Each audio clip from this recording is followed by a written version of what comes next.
देखते हैं अभी नेक्स्ट क्वेश्चन क्या है। Consider the following statements. 2017 का ही क्वेश्चन है, फैक्ट्री एक्ट के बारे में पूछा है, मतलब फिर से लेबर क्लास के बारे में है। अभी अभी जो क्वेश्चन डिस्कस किया इससे पहले वाला वो भी वर्किंग क्लास या लेबर क्लास के बारे में है, और ये भी क्वेश्चन वर्किंग क्लास या लेबर क्लास के बारे में ही है। तो एक ही साल में यूपीएससी ने 2 क्वेश्चंस वर्किंग या लेबर क्लास के ऊपर पूछे।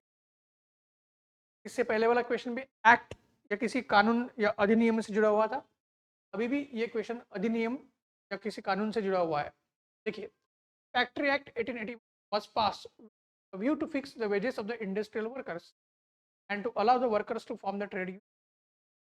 फैक्ट्री एक्ट 1881 एक अच्छा खासा माइलस्टोन या मील का पत्थर माना जाता है भारत में जो लेबर मूवमेंट है या वर्किंग क्लास मूवमेंट है के जो राइट्स है, के लिए जो सोशल जस्टिस है वो प्रदान करने में। ठीक है, और इसमें डेफिनेटली जो रोल था फैक्ट्री एक्ट के पैसेज में, वो एक्ट पास किया गया था की तरफ से लॉर्ड रिपन की तरफ से। तो मैं लॉर्ड रिपन ये वॉइसरॉय थे। ठीक है, ये पॉइंट ध्यान में रखना है।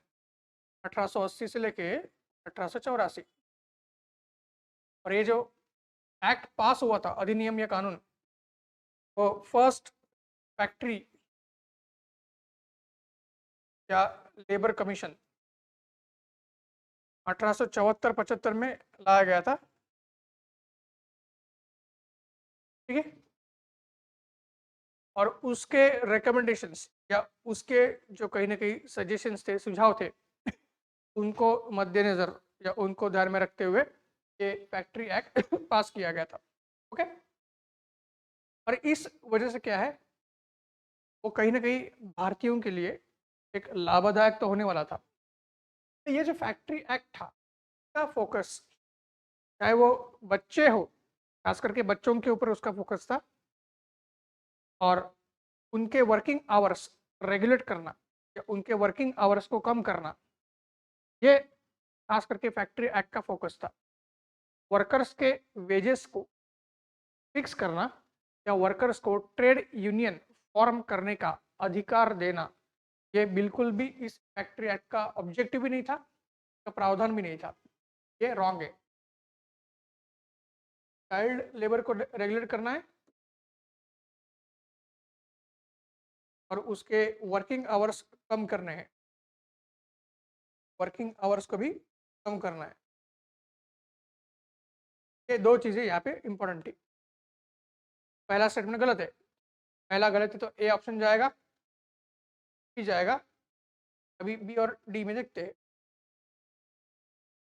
नारायण मेघाजी लोखंडे, एन एम लोखंडे मतलब क्या है, Narayan Meghaji Lokhande. He was the pioneer in organizing labor movement in British India. He was pioneer in organizing the labor movement in British India. अगर ये बात ये स्टेटमेंट देखेंगे तो बिल्कुल सही है।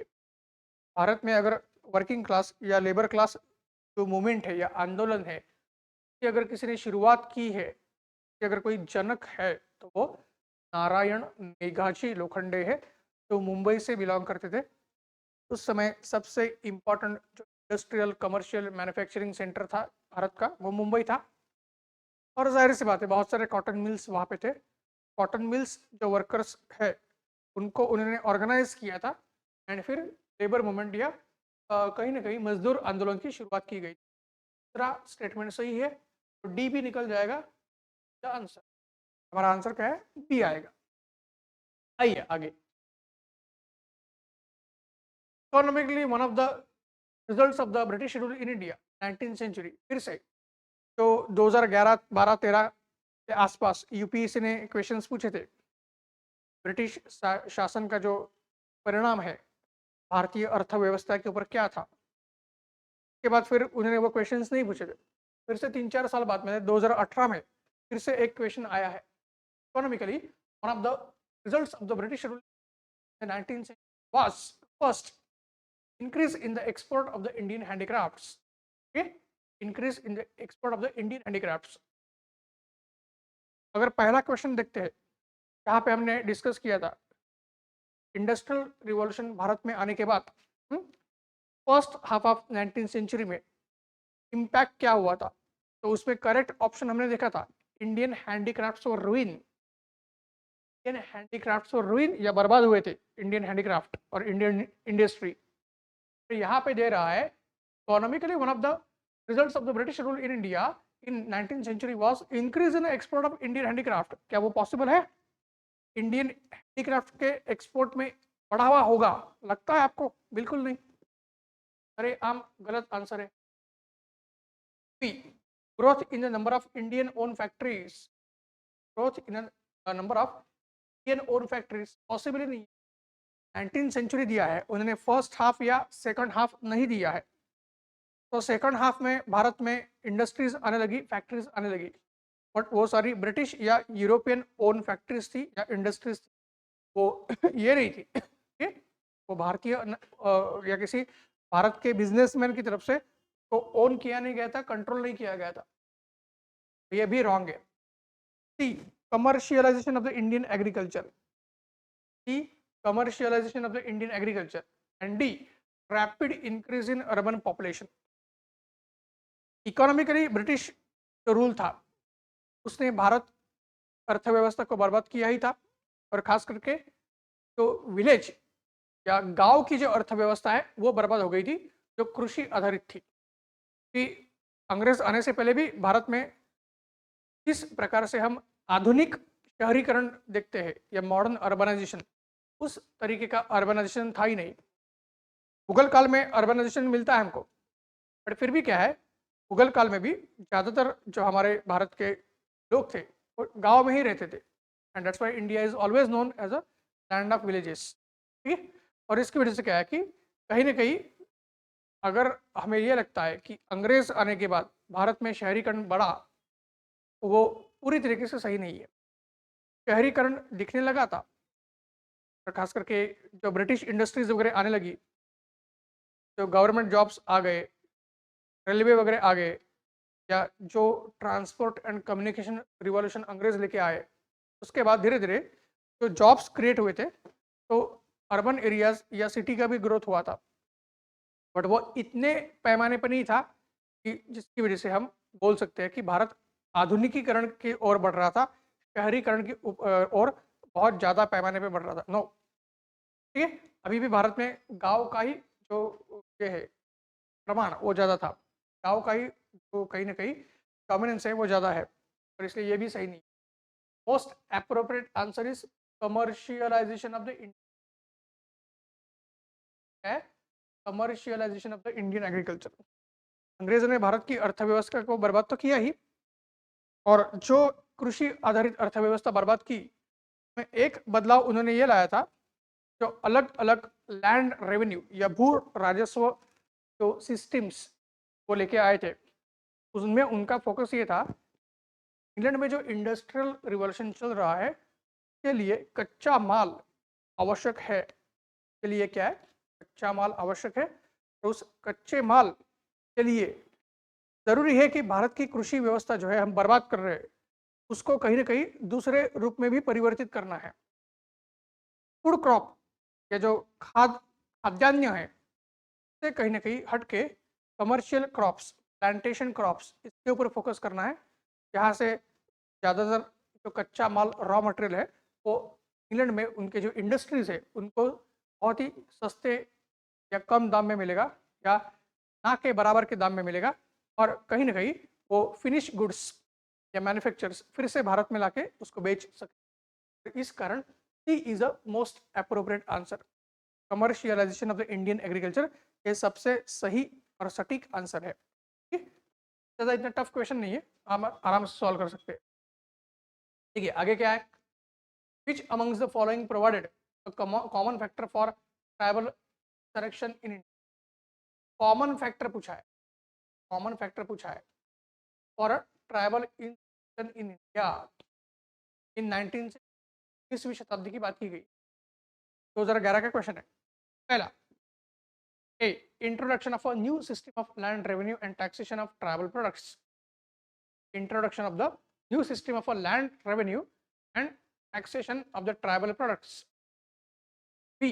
Influence of a foreign religious missionaries in tribal areas. C. rise of a large number of money lenders, traders, and revenue farmers as the middlemen in tribal areas. And D, the complete disruption of the old agrarian order of the tribal community. सारे option बहुत ही एक दूसरे से close है, सारे के सारे option correct है, सारे के सारे ऑप्शन करेक्ट है कि ये इन सारे कारणों की वजह से ट्राइबल रिवॉल्ट्स या इंसरेक्शंस या जनजातीय विद्रोह देखे गए थे। लेकिन कॉमन फैक्टर ये जो वर्ड दिया है कि भारत के किसी भी हिस्से में अगर ट्राइबल रिवॉल्ट हुआ उसके लिए एक कॉमन जो कारण है वो क्या हो सकता है, वो हमें देखना है।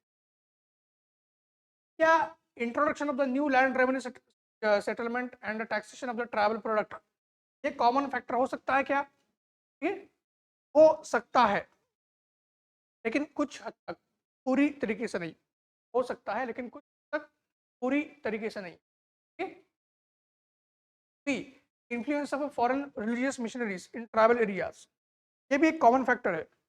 जनजातियों को टारगेट किया गया था जहाँ पे रिलीजियस कन्वर्जेंस किए गए थे, ये भी एक कॉमन फैक्टर था, लेकिन फिर भी पूरी तरीके से नहीं है। फिर भी क्या है, पूरी तरीके से नहीं है, क्योंकि सारे के सारे जनजातियों को एक मतलब एक ही समय या पूरे 19वीं शताब्दी में कन्वर्जन के लिए टारगेट किया गया, ऐसा नहीं है। नॉर्थ ईस्ट में सबसे ज़्यादा हुआ था और फिर उड़ीसा और जो झारखंड वाला एरिया है वो ज़्यादा सफ़र कर रहा था। महाराष्ट्र, मध्य प्रदेश, गुजरात, कर्नाटक, तेलंगाना, ये जो ट्राइबल एरियाज है वो एरियाज फॉरेन रिलीजियस मिशनरीज के चपेट में आए थे, उतने नहीं आए थे जितने की नॉर्थ ईस्टर्न स्टेट्स वगैरह आए थे। ठीक है, तो पार्शियली ये कॉमन फैक्टर है बट पूरी तरीके से नहीं है।